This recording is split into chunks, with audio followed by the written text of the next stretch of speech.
아니 뭐 한 번 보고 안 볼 사람 말 좀 편하게 하면 안 돼? 알겠어 그냥 대충 그냥 넘어가고 뭉개면 누군가는 하게 돼 있고 솔직히 나만 잘못한 건 아니잖아. 아주 막 부정적인 피드백은 막 나노 단위로 막 나눠가지고 평가서를 막 15장을 막 써주면서도 단 한 번도 잘했을 때 칭찬해주지 않는 사람들.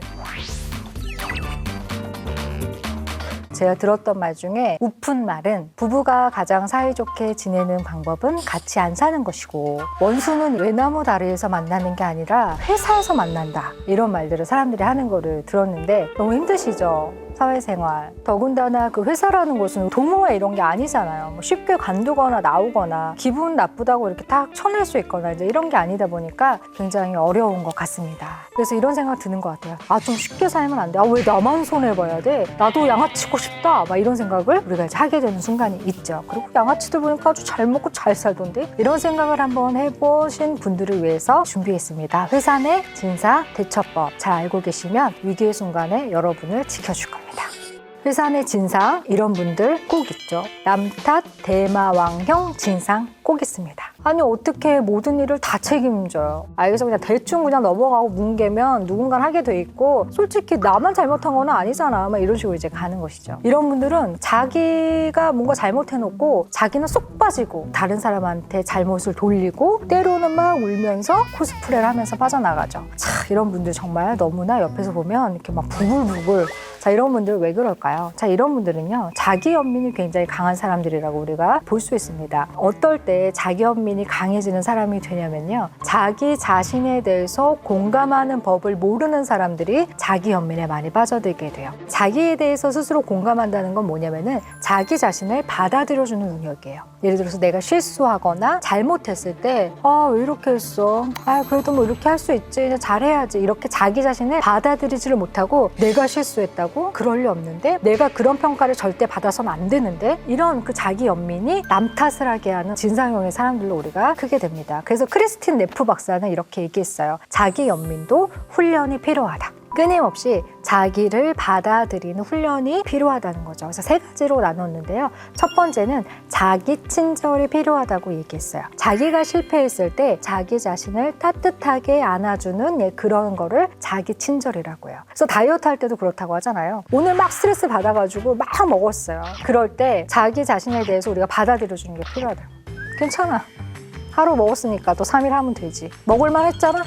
그 일을 겪고도 안 먹으면 그게 이상한 거 아니야? 자, 그 다음에 공통된 인간성을 받아들이는 거예요. 실수, 고통, 결핍, 잘 못하는 거 이런 게 나만의 문제가 아니라 모든 사람의 문제잖아요. 사람들이 이제 정신 건강이 안 좋아질 때 많이 하는 그 독백이 뭐냐면 왜 나한테만 이런 일이 자꾸 생기는 거야? 왜 다들 나만 갖고 이래? 이럴 때 이제 우리가 보통 정신건강이 점점 안 좋아질 때 이런 발언들을 많이 하거든요. 근데 그런 문제는 나뿐만이 아니라 많은 사람들이 굉장히 겪고 있죠. 그래서 아, 이게 참 인생이 힘들구나. 나도 힘들고 다른 사람도 힘들구나. 이렇게 받아들이는 게 되게 필요하다는 겁니다. 또 하나는 마지막은요. 마음을 챙기는 훈련이 필요하다고 얘기했어요. 자신의 어떤 생각이나 감정을 완전히 다 완벽하게 책임지려고 하지 말고 강박적으로 집착하지 않는 거야. 그러니까 실수하지 않으려고 하다 보면은 사람들이 너무 강박적으로 더 실수하게 되거든요. 그래서 아, 실수할 수 있지 뭐 이런 걸 받아들이는 태도예요. 그래서 기본적으로 자기 연민을 잘 극복해가는 방식은 인간은 완벽하지 않다. 나는 실수할 수 있다. 실수해도 괜찮다.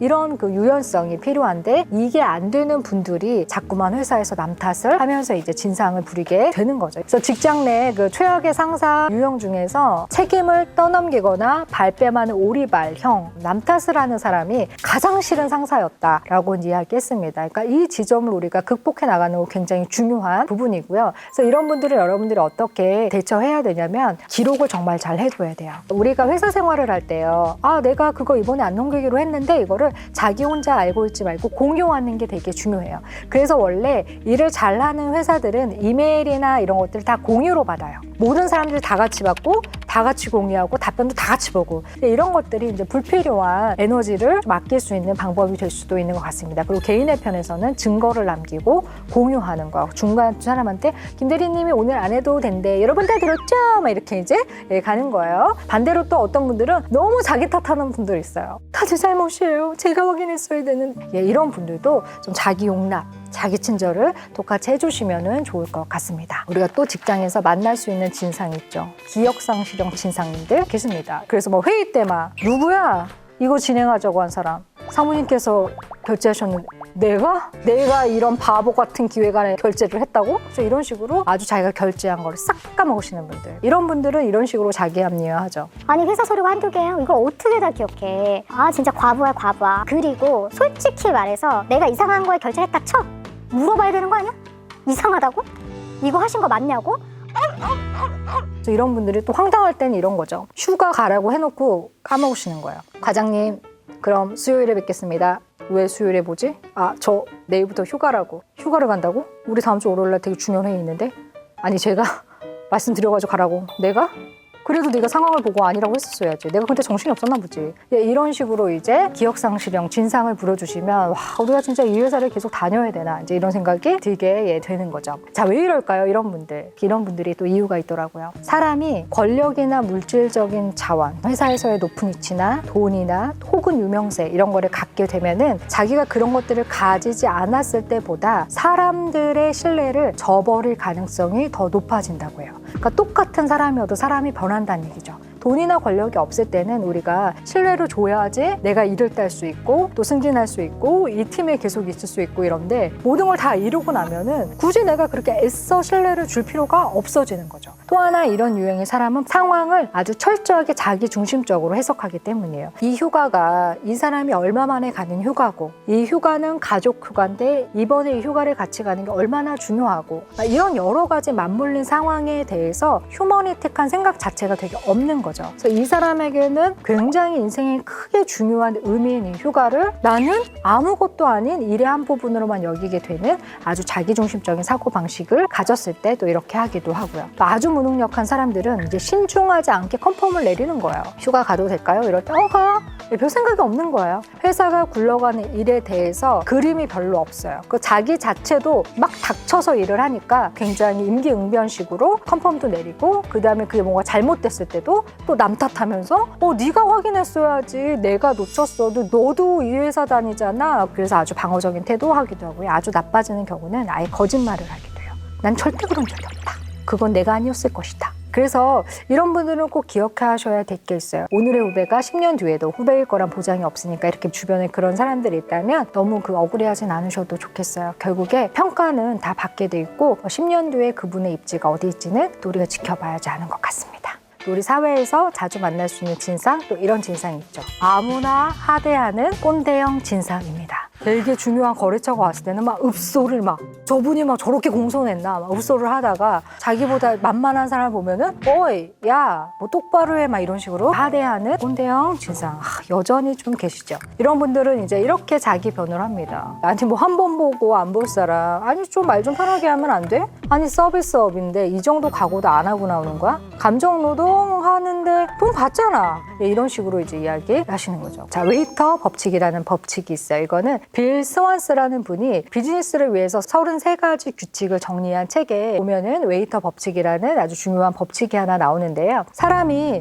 식당 종업원을 함부로 대하는 자는 절대로 비즈니스 파트너로 삼지 말라는 경고가 담긴 법칙이라고 볼 수 있습니다. 그래서 누군가 굉장히 하대하는 사람은 반드시 뭔가 비즈니스 파트너로도 문제를 일으킨다라는 것에서 이제 고안된 것인데요. 이 법칙을 발견하고 만들게 된 빌 스완스도 33가지 규칙 중에서 다른 건 몰라도 이 웨이터 법칙만은 정말 예외 없이 적용되는 것이다 라고 이제 이야기했습니다. 우리가 그 소개팅 같은 거 나갈 때도 그렇잖아요. 1시간 정도 얘기했는데 약간 감이 알아요. 이런 사람이 사회적인 약자인 분한테 너무나 친절하게 하고 예의 있게 하는 모습을 보면 와 사람 되게 괜찮네 이렇게 생각하기도 하고 반대로 너무나 막대하는 모습을 보면 완전 나가리구나 이렇게 생각을 하게 되죠. 이런 법칙이 존재함에도 불구하고 왜 많은 사람들이 이제 권력을 가지게 되면은 아무나 화대하면서 이제 하게 되냐면 뇌 안에는 일종의 보상 메커니즘이라는 게 있어요. 보상 메커니즘은 뭐냐면 그 사람이 잘한 업적이나 성취에 대해서 사람들이 이제 칭송해 주죠. 너무 대단하세요. 대단하세요. 어떻게 이런 걸 개발하셨어요? 어떻게 이렇게 훌륭한 작품을 이럴 때 처음에는 감사합니다. 예, 제가 아닙니다. 저희 팀이 했어요.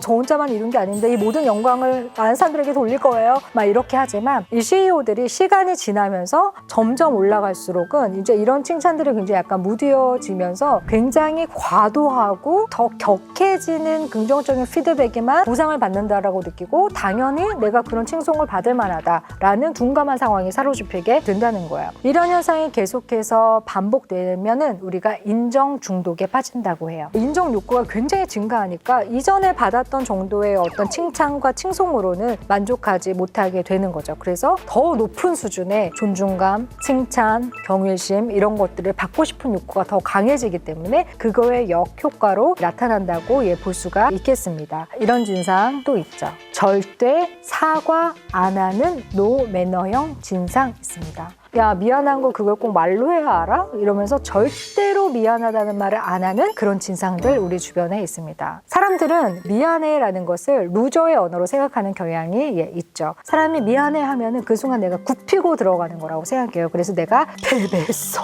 이렇게 생각하는 거예요. 사과가 절대로 루저의 언어가 아니라는 것을 아실 필요가 있습니다. 경영학자인 션 터커와 그 연구팀이 연구 실험을 통해서 이런 걸 밝혀냈는데요. 누군가 자신의 잘못을 인정하고 사과를 하는 사람에게서 더욱더 사람들이 아주 변혁적인 리더십을 발견하게 됐다는 거예요.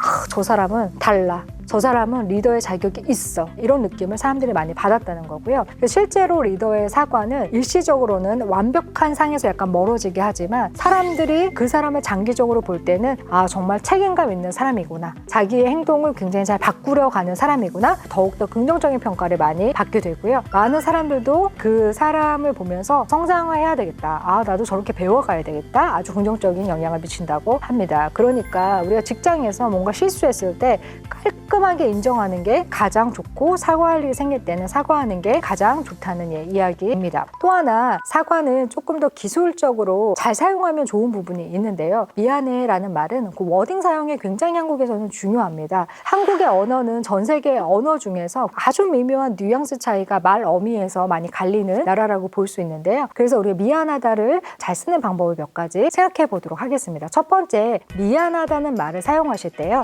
미안해 라는 말보다 더 효과적인 것은 사실 자기 잘못을 인정하는 말을 먼저 하고 제 잘못입니다. 정말 미안합니다. 라고 말하는 게 훨씬 더 사과의 효과가 있다고 하고요. 말 어미를 바꾸지 않는 게 굉장히 중요해요. 네, 미안한데 내가 미안하고 이런 식으로 가는 거죠. 그 다음에 약간 나이 드시고 약간 능청스러우신 분들은 반복 사용 되게 많이 하시죠. 예, 미안합니다. 미안하고 막 이런 식으로 곡도 하신단 말이에요. 그럼 효과가 되게 떨어지죠. 그 다음에 또 하나 미안하다고 사과하실 때는 회사에선 딱 점 하나를 찍어주시면 정말 효과적이에요. 어떤 점이 미안한지 내가 확인 못해서 시간 2번 쓰게 한 점, 나 때문에 오해받게 한 점, 나 때문에 야근한 점, 어떤 점이 미안한지를 정확히 얘기해주면 훨씬 더 효과적이고 정말로 진정성 있는 사과가 될 수 있다는 거를 기억해 주시면 좋겠습니다. 또 이런 진상 있죠. 피도 눈물도 없는 인색한 진상. 아주 막 부정적인 피드백은 막 나노 단위로 막 나눠가지고 막 조목조목 막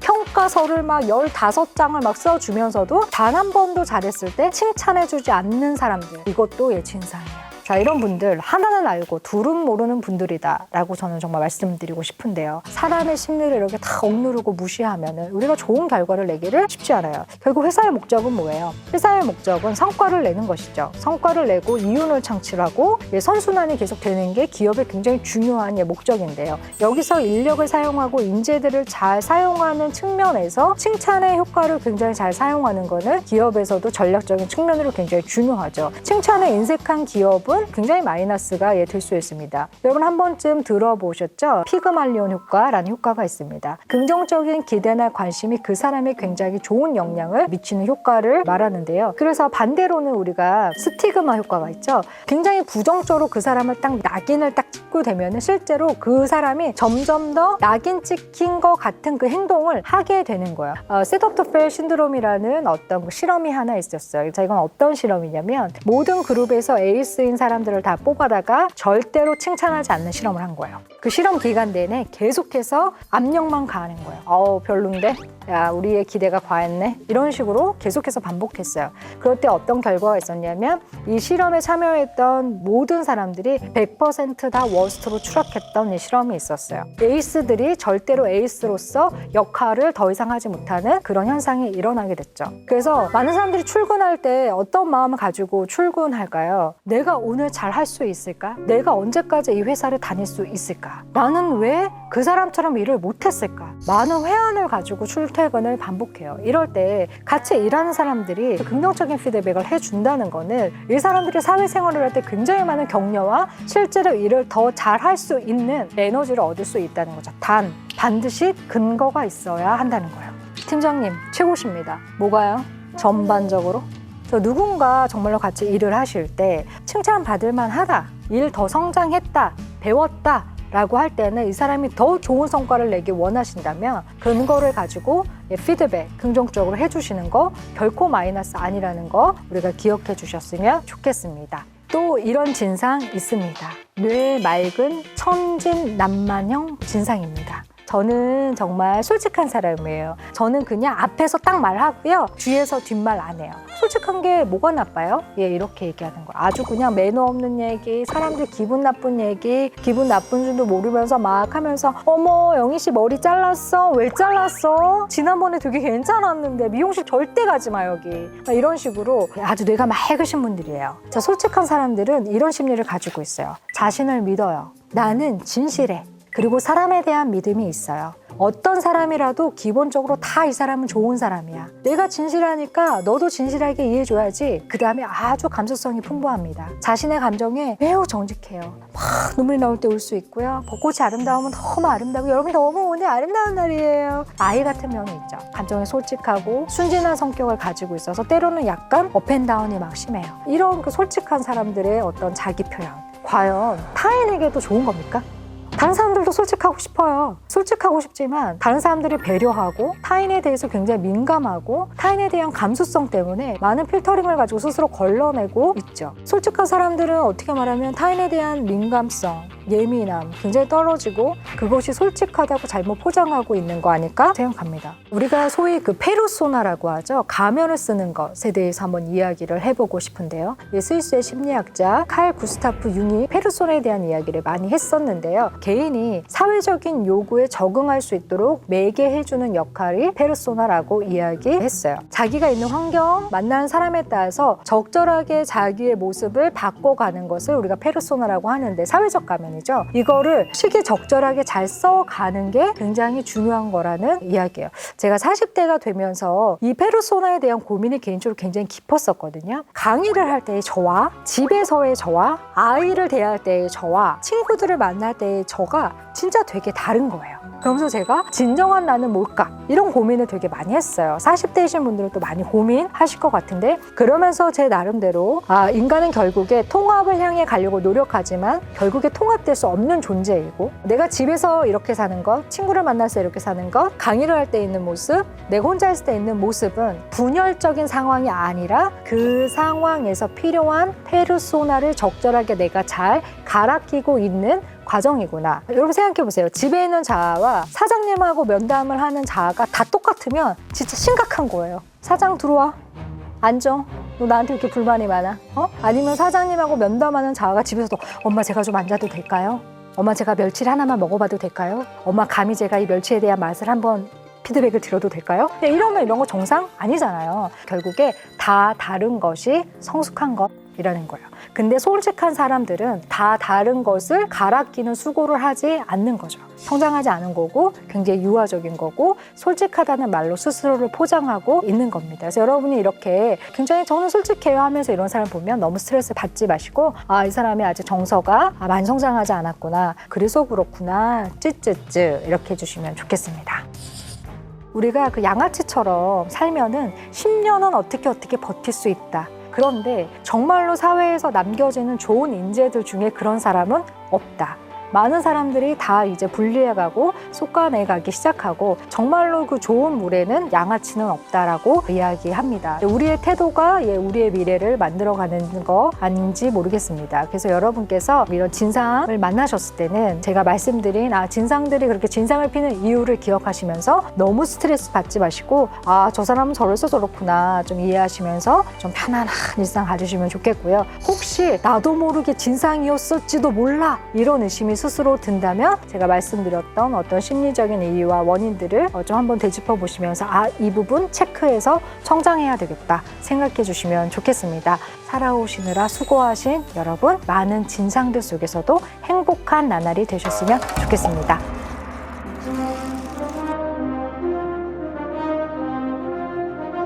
나는 정신 똑바로 안 차려? 너 지금 입사 몇 년 차야? 네가 똑바로 해야 후배들도 잘할 거 아니야. 누가 엑셀 파일을 그따위로 만들어 올리래?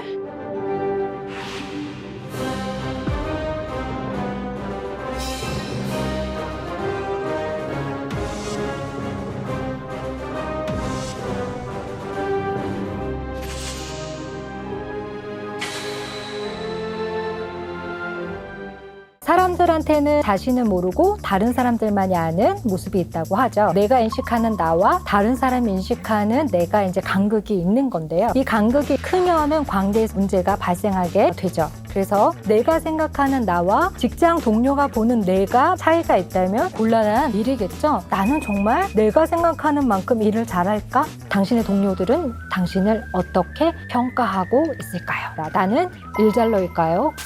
못 넣을까요? 직속 후배가 일을 너무 못해서 고민입니다. 아침마다 거의 모든 일을 제가 지시하지 않으면 안 하거나 못하고요. 매일 작성하는 보고서를 실수해서 제가 굳이 확인하게 하는데 검토했는데 왜 이러냐고 물어보면은 했는데 이상하다 라고 합니다. 틀리면 맞다, 죄송합니다 이러고 말아요. 그것뿐만이 아닙니다. 모든 업무에 반드시 꼭 실수가 있는데요. 불안해서 확인하고 또 확인하는 저하고는 달리 정작 본인은 천하태평입니다. 이 직원 때문에 제 업무량이 너무 늘었어요. 사수니까 참아야지 한 지가 벌써 2년입니다. 저는 대체 언제까지 얘가 싼 똥을 닦아줘야 할까요?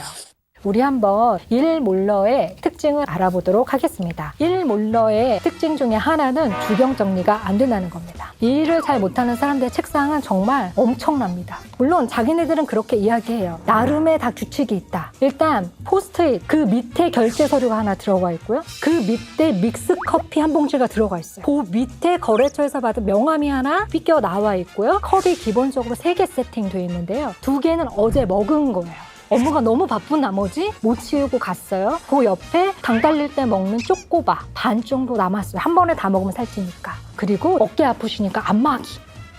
이런 거 하나 이제 책상에 걸려 있어요. 굉장히 산만해요. 물론 게임회사나 작가님들 이런 분들은 책상이 이럴 수밖에 없어요. 그리고 그럴 때 더 창의적이 된다고 하기도 하죠.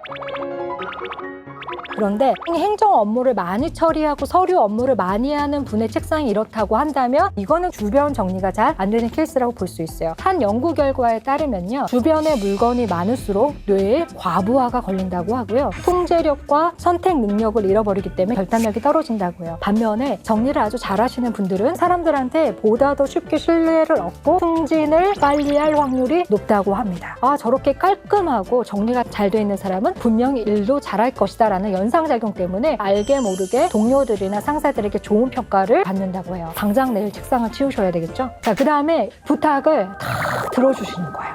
천사예요. 천사. 회사의 고객만족센터 같은 이런 분이에요. 자신이 감당할 일의 분량이 스스로 가늠이 잘 안 돼요. 그런 실험이 있었잖아요. 그 학업 능력이 좋은 사람들의 특성 중에 하나가 시험 문제를 받았을 때 얼마 정도 맞을 것 같다라고 가늠하는 능력 차이가 있었다고 해요. 이게 자신의 역량을 계산했을 때 될 것 같은데 안 될 것 같은데 이걸 분간하는 능력이죠. 근데 그게 안 되니까 부탁하면 예 제가 해드릴게요. 예 알아봐 드릴게요. 예 제가 말씀 넣어드릴게요. 막 이렇게 하죠. 근데 이제 과부하가 걸리는 거예요. 첫 번째 그냥 거절 못하는 성격이에요. 나를 어떻게 생각할까? 이런 것 때문에 이제 거절 못하는 거죠. 그다음에 이제 과기능하는 거 되게 좋아하시는 분들이 있어요. 알짜배기로 일은 잘 못하고 항상 땀 흘리시는데 된 건 하나도 없고 아주 계획이 부실하죠. 업무 처리에 대한 자기 계획이 없어요. 이게 3월 30일까지 마무리가 돼야 돼. 그러니까 첫째 주까지는 여기, 둘째 주까지는 여기 이렇게 딱딱딱 정해야 되는데 언제까지 얼마큼 진행돼야 되는지 확인을 안 해요. 그냥 하는 거예요. 만약에 여러분이 당고개에서 죽정역까지 오늘 처음 가는 길을 가봐야 돼요. 무심코 타는 사람도 있지만 잘 가는 사람들은 검색해서 찾아보잖아요. 아, 어디가 환승 지점이고, 아, 이 환승보단 이 환승이 빠르고, 첫 차는 이거, 막차는 이거 이렇게 생각하면서 가잖아요. 이게 업무의 계획도 마찬가지예요. 왜냐하면 우리 팀과 저 팀이 만나는 지점이 있죠. 만나는 환승 지점이 잘 맞아야 그 다음으로 또 환승해서 다음 팀이 일을 받아가지고 해요. 일을 못 하시는 분들의 특징이 뭐냐면 절대로 이런 상황을 고려하지 않는다는 거예요. 언제까지 바톤을 터치해줘야 되는지, 아, 내가 이 일을 지금 끝내야 월요일날 다음 팀이 시작할 수 있지, 오늘 퇴근하기까지 이 일을 끝내는 이유가 나만의 이유여서는 안 된다는 거예요. 환승 지점에 정확하게 맞출 수 있도록 시간 계획을 짜는 거 중요합니다. 또 일을 못하는 분들의 특징 중에 하나는 소통이 잘 안 된다는 거예요. 사내 채팅 많이 쓰잖아요. 겁나 길게 만연체 이렇게 쓰시는 분들이 있어요. 그 다음에 미괄식, 결론은 10줄을 읽어야지 나와. 이러면 정말 업무 피로도가 엄청 올라가는 거예요. 부장님, 제가요 이 보고서를 이번 주 금요일까지는 꼭 맞추려고 했었는데요. 제가 열심히 하지 않았던 건 그렇다고 제가 또 뭐 되게 열심히 한 건 아닌데 제가 어떤 일이 중간에 생겼었냐면 김 대리님이 수요일날 오후쯤에 저한테 이런 얘기를 하시더라고요. 그래서 결론은 뭐예요? 오늘 이메일 못 준다. 이 얘기를 그렇게 서사를 부여해서 하시는 거예요. 잘 못 알아들었을 때 여러분 어떻게 하세요? 이런 분들이 있어요. 네? 네? 네? 이래요. 얼마나 없어 보여요. 프로답지 않아 보이잖아요. 아우, 죄송합니다. 못 들었습니다. 다시 한 번만 말씀해 주시겠어요? 이거 하나를 못해서 네? 면접 가서도 그래요. 면접까지 물어봤는데 네? 그 여러분 그거 뽑히겠어요? 네? 이러는데 태도가 매우 부실해요. 태도는 타인이 해줄 수 있는 부분이 아니에요. 이런 분들의 특징은 작은 일을 굉장히 우습게 보죠. 시시하게 생각해요. 그래서 그냥 대충 해요. 제가 이제 굉장히 늦게 와가지고 되게 배가 고픈 상태의 날이 있었어요. 집에 한 11시 반인가 도착했는데 저희 집 앞에 치킨집 전대한지가 딱 이렇게 붙어 있었어요. 그 치킨집이 신장 개업 오픈이어서 새벽 3시까지 2마리를 배달해 주는 거예요. 제가 그걸 보고 와, 이거다. 시키려고 했는데 초유의 사태가 벌어졌어요. 번호가 없어요. 새벽 3시에 2마리를 배달해 주지만 번호가 없어요. 그리고 제가 거기서 놀라운 오타를 하나 찾아냈는데 새벽 3시까지 생매주가 배달돼요. 기억 하나의 오타를 내신 거죠. 그래서 생매주를 새벽 3시에 배달해 주시는 놀라운 서비스였는데 저는 안타깝게도 그 서비스를 경험하지 못했어요. 그 전단지 하나가 나오기까지 얼마나 많은 사람들이 관련돼 있었을까요? 많은 관리자들이 그거를 다 패스하면서 그런 전단지가 결국엔 뿌려졌을 거예요. 그리고 그날 그 치킨집에는 한 통의 전화도 오지 않았겠죠. 이처럼 굉장히 그 작은 일은 결코 결과까지 작게 만들지 않고요. 이 작은 일이 굉장히 큰 일들을 만들어 가게 됩니다. 그러면 어떻게 하면 일을 잘할 수 있나요? 지금부터 일 잘러의 디테일들을 살펴보도록 하겠습니다. 지금부터 받아 적으셔도 좋아요. 첫 번째, 되묻기 질문을 반드시 하셔야지 돼요. 대부분의 상사들은 대충 지시하기도 있어요. 그 업무에 대해서 경험이 많고 자기가 가지고 있는 데이터베이스가 많기 때문에 자꾸만 대충 알려주는 실수를 하게 돼요. 엄마 집에 갔어요. 엄마, 웬일이야, 겉절이 더 맛있어졌네. 엄마, 이거 어떻게 무친 거야? 그거? 그 대충 소금을 한 줌을 잡아가지고 그걸 쏙 뿌린 다음에 대충 재워 가만히 들여다보다가 숨이 죽은 것 같으면 새우젓이랑 고춧가루랑 마늘이랑 대충 조금씩 하면 돼. 디테일이 굉장히 떨어져 있죠. 왜일까요? 엄마들은 오랫동안 겉절이에 대한 데이터베이스가 있기 때문이에요. 이럴 때 여러분이 대충 그리고 와서 집에 와서 해보려고 그러봐요. 그럼 되나? 근데 절대로 안 돼요. 확인해야지 우리가 그 미션을 수행할 수 있어요. 그러니까 참기름 얼마나 넣으라고. 쫄쫄쫄 쫄쫄쫄 엄마, 참기름이 시냇물이야? 한 큰술로 얼마나 넣냐고. 밥 숟가락 하나, 그걸 기준으로 얘기해봐봐. 이렇게 정확한 것을 확인하는 되묻기 질문이 필요해요. 다음 주까지 처리해. 그러면 금요일까지 처리해도 될까요? 왜 이렇게 물어봐야 돼요? 되묻지 않고 그냥 계속 가면요, 중간에 수정할 수 있는 기한을 넘어서 문제가 생기게 되죠. 상사들에게는 닫힌 질문을 해야지 돼요. 열린 질문을 하시는 분들이 되게 많아요. 회의를 다음 주로 연기하셨으면 좋겠다고 하는데 어떻게 해야 할까요? 어떻게 해야 할까요? 이런 열린 질문은 굉장히 상사들에게 스트레스를 주는 질문입니다. 1부 40층 꽃다발은 무슨 꽃인가요? 예쁜 꽃. 몇 송이로 할까요? 적당해요. 동우가 가로질러 내달리는 도로는 편도 몇 차선입니까? 6차선, 그 정도는 허가가 어려울 것 같아서 5차선, 그것도 3차선. 네. 점심은 무슨 메뉴로 할까요? 회의를 연기하자고 하시는데요. 날짜를 보니까 다음 주 화요일 오후 2시나 목요일 오전 11시가 괜찮을 것 같습니다. 만약에 선택지가 되게 많으면 꼭 앞에 번호를 매겨주세요. 다음 중 3가지 하나 선택해 주시면 될 것 같습니다. 그래서 상사들이 보통 여러분의 메시지를 받고 나서 한 문장 이상 쓰지 않도록 메시지를 보내는 게 여러분들이 일의 속도감을 높일 수 있는 부분이에요. 반드시 메모를 하셔야 돼요. 교묘한 기억도 부족한 기록보다는 못하다라는 말이 있습니다. 사람들의 뇌는 모든 것을 완벽하게 암기했다고 생각해도 20분이 지나고 나면은 80% 정도를 까먹는다고 해요. 그러니까 어떤 비서분이 자기가 모시는 사장은 3-4번이 바뀌었지만 10년이 넘게 계속해서 자리를 지키는 비서가 있었어요. 자기가 살아남을 수 있었던 방법은 딱 하나인데 무조건 메모하는 거였대요. 특히 상사들이 걸어가면서 하는 말을 아주 놓치지 않고 메모했다는 거예요. 중요한 메시지를 이메일로 주거나 회사 채팅으로 주거나 하는 경우들도 있지만 중간에 만나서 날리는 얘기들이 되게 많은데요. 아 맞다, 그거 다음 주 화요일 11시로 잡아. 아 맞다, 그거 진행 안 하기로 했으니까 그쪽 부서에다가 그냥 홀딩하라고 전해. 이런 굉장히 중요한 얘기를요, 지금 당장 여기다 뭐 톡으로 좀 찍어주십시오, 이럴 수 없는 스치듯 얘기하는 경우가 많이 있어요. 그래서 보통 상사가 딴소리 할 때 혹시 제가 뭔가 메모가 잘못된 지점이 있을까요? 이런 식으로 덤탱이 쓰거나 이런 일 없이 잘 굴러갔다고 합니다. 정보를 공유하는 게 되게 중요해요. 어떤 사람들은 정보를 자꾸만 자기 힘으로 생각하는 분들이 있어요. 회사에서마저도. 근데 회사에서 정보를 자기 힘으로 여기려고 하면은 이거는 굉장히 균열이 시작돼요. 왜냐하면 실제로 정보가 힘이 되니까요. 그러니까 같은 부서 안에서는 반드시 모든 정보는 공유돼야지 돼요. 이메일 업무나 이런 것들은 참조, 공유 이런 것들 많이 활용하시는 게 일을 진행할 때도 도움이 되고요. 만에 하나 일이 생겼을 때 덤탱이 쓰지 않는 이런 일들이 됩니다. 채팅 보고를 할 때는요, 주어하고 서술어만 있다는 느낌으로 딱 쓰셔야지 돼요. 언텍스트 시대이기 때문에 비대면으로 보고하시는 일이 많아요. 그래서 의사소통을 훨씬 더 단순하게 하고 정보를 압축해서 주는 능력이 그 어느 때보다도 중요한 시대가 됐습니다. 문장 2번 읽으면 망한 거예요. 주어 빼놓고 쓰는 문장들에 대해서 사람들이 굉장히 스트레스 많이 받습니다. 다 하셨다는데요? 누가? 뭘? 왜 다 했는 건데? 여러분 이거 영혼이 없어서 이렇게 말하는 거예요. 우리 예를 들어서 회사 갔다 와서 먹으려고 남편한테 그 마카롱이 없어졌어요. 그러면 여러분 뭐라고 얘기해요? 누가 내 거 다 먹었어? 이렇게 얘기하죠. 마카롱 없어졌네? 마카롱 다 먹었네? 이렇게 얘기하지 않아요. 우리가 중요하게 생각하는 일은 주어를 꼭 담게 돼 있어요. 그 다음에 또 하나 채팅을 할 때는 반드시 2갈씩 문장을 쓰셔야지 돼요. 회의 4시로 연기되었습니다. 그냥 결론부터 얘기하는 거예요. 이사님 외부 일정이 딜레이 되셨다고 합니다. 그 얘기는 뒤에 오는 거예요. 근데 사람들이 보통 구구절절 앞에 만연체로 하고 그래서 회의가 4시로 연기되었다는 걸 너무나 늦게 얘기해요. 상사들은 많은 결정을 내려야 되기 때문에 여러분이 핵심 없이 길게 말하는 순간 진짜 너무 힘들고 정말 재화는 일하는 게 쉽지 않다 이렇게 생각하게 됩니다.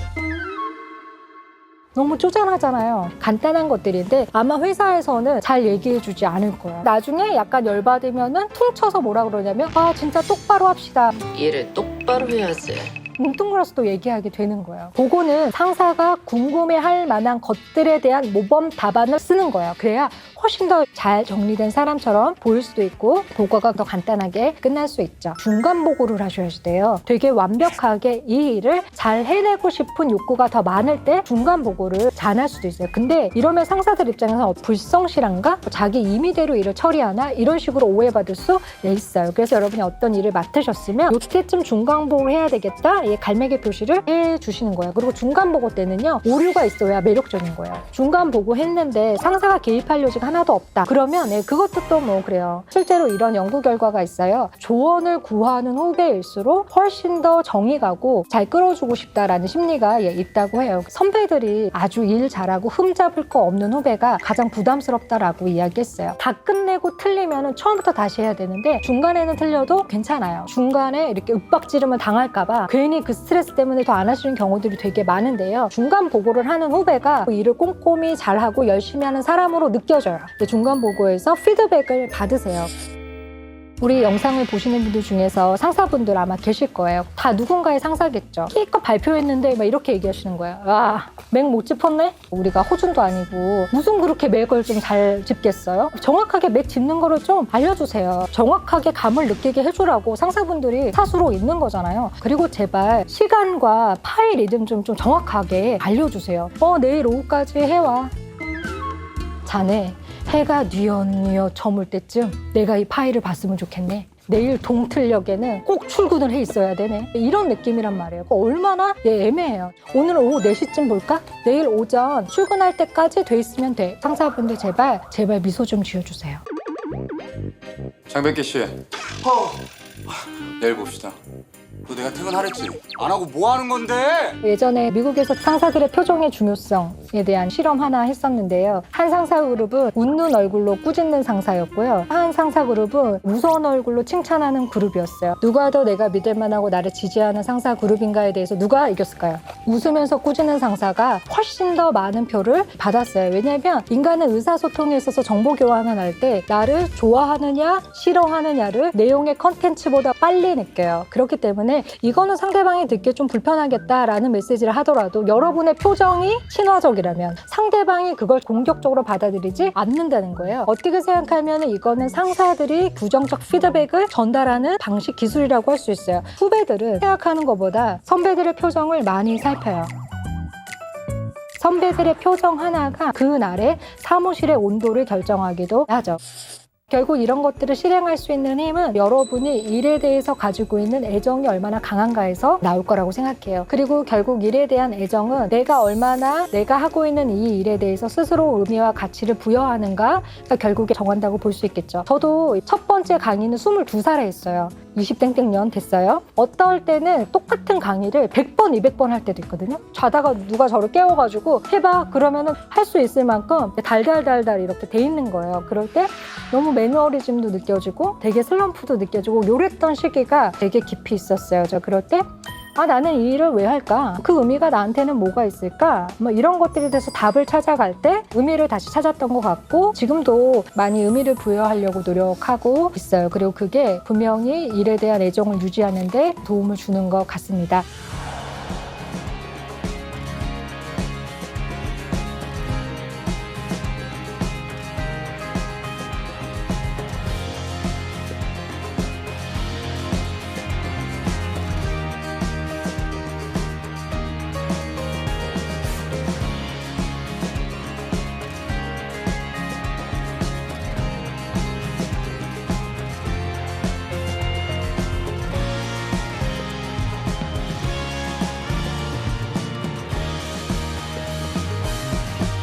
하는 업무나 회사가 바뀌더라도 우리가 일 자체를 대하는 태도는 굉장히 중요하다고 생각이 되고요. 결국 일에 대한 시선 변화가 여러분을 일잘러로 만들어주는 중요한 동력이 될 거라고 생각합니다.